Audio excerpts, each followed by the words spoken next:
flower. So let's see quick review of the chapter.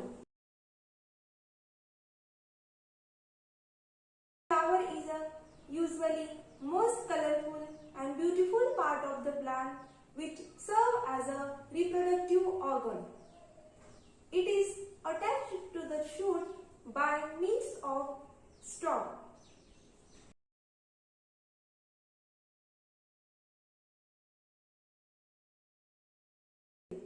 First, calyx. This is the outermost part and it is the outermost word present in the flower. It is made up of tiny green leaf-like structure called as sepals. And while the growing stage of the bud, sepals protect to the bud. Next, corolla. It is the second inner wall. It is made up of the structure called as petals. It is most colorful, attractive part of the flower. It is colored or white but never green. In some flowers, sepals are absent and they fuse with the petals. Due to the attractive petals, insects attract towards the plant for pollination. Next, androecium. It is the third wall of the flower, inner to the petals. This wall is made up of stamen, and each stamen is made up of the thread-like structure called filament. The anther contains pollen sacs, which produce the powdery yellow color substance containing pollen grains. The pollen grains contain the male gametes. So, the androecium is called as a male reproductive part of the flower. Next, gynoecium. It is the fourth wall of the flower and innermost wall of the flower. It is made up of carpel.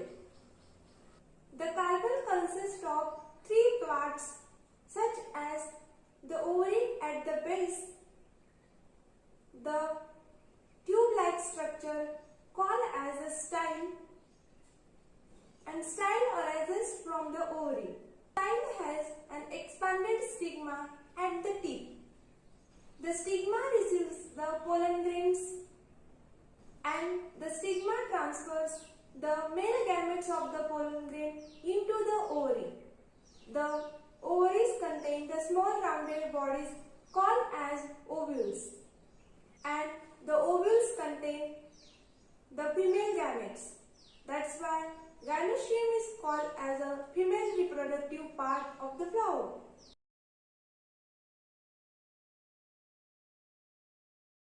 Based on presence of male and female reproductive part in the flower, there are two main types of flower: bisexual flower and second, unisexual flower. Bisexual flower. Some plants have the flower in which male and female reproductive part is present. That is, androecium and gynoecium is present in the flower. Such flowers are called as a bisexual flower. Second, unisexual flower. In some flowers, either male or female reproductive part is present. Means any one part is only present in the some types of flower. Such flowers are called as a unisexual flower.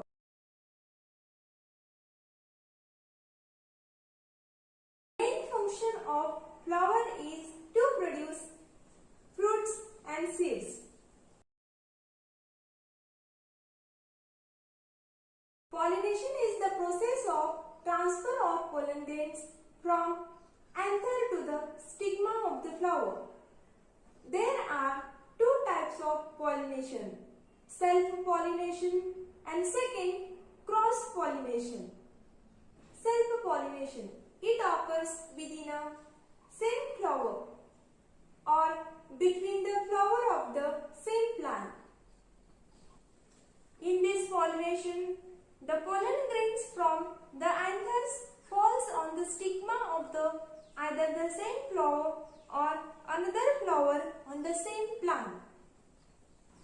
Second, cross-pollination. It occurs in flowers of the different plants of same type.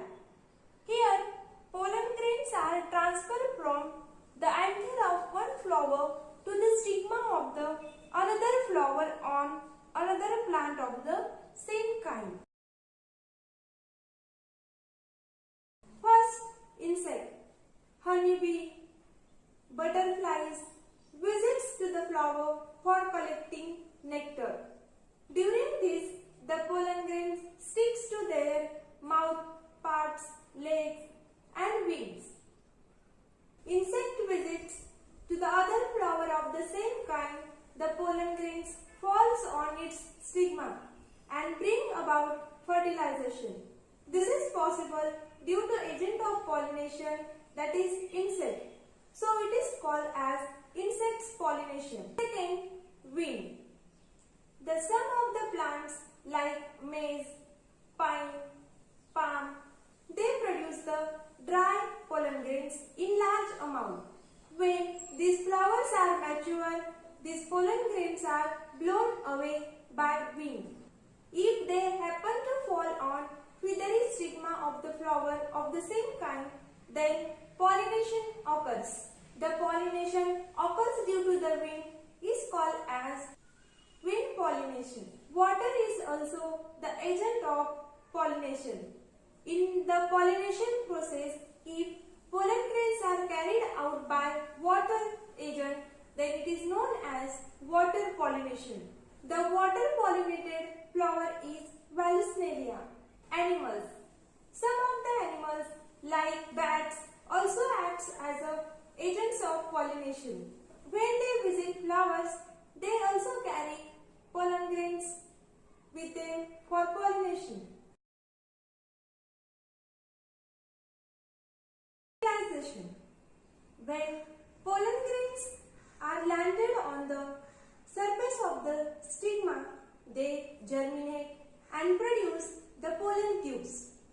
One of the pollen tube continue to develop downward into the style and it carries the male gametes. The pollen tube finally reaches to the ovary. Further, on reaching the ovule, the male gametes are released and they fuse with the female gametes. Female gametes are present inside the ovule and after fusing with the female gamete, they produce a zygote. The fusion of male and female gametes is called as fertilization. A fruit is a ripened ori, and for most of the people, fruits are fleshy, fresh and edible part of the plant.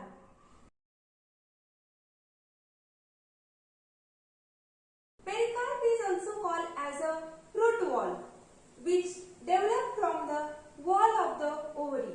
It may be thin or it may be thick, depending upon the type of the fruit.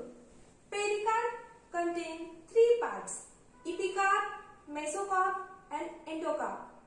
The outer and the protective covering of the fruit is called as epicarp. Mesocarp, it is the middle, fleshy and edible layer of the fruit. Endocarp, it is the inner hard part of the fruit which contains seeds. Fruits protect the seeds from unfavorable environmental conditions. Fruits contain the food inside them, or fruits store food inside them. Fruits facilitate the germination process by dispersing the seeds inside them. Seed is defined as fertilized ovule. There are two types of seeds, monocotyledonous and dicotyledonous. The seeds which contain two cotyledons, such seeds are called as the dicotyledonous seeds, and second, monocotyledonous seeds. The seeds which contain the single cotyledon, are called as a monocotyledonous seed. Process by which embryo in the seed becomes active in presence of water, air and temperature and grows into the small plant. This process is called as a germination.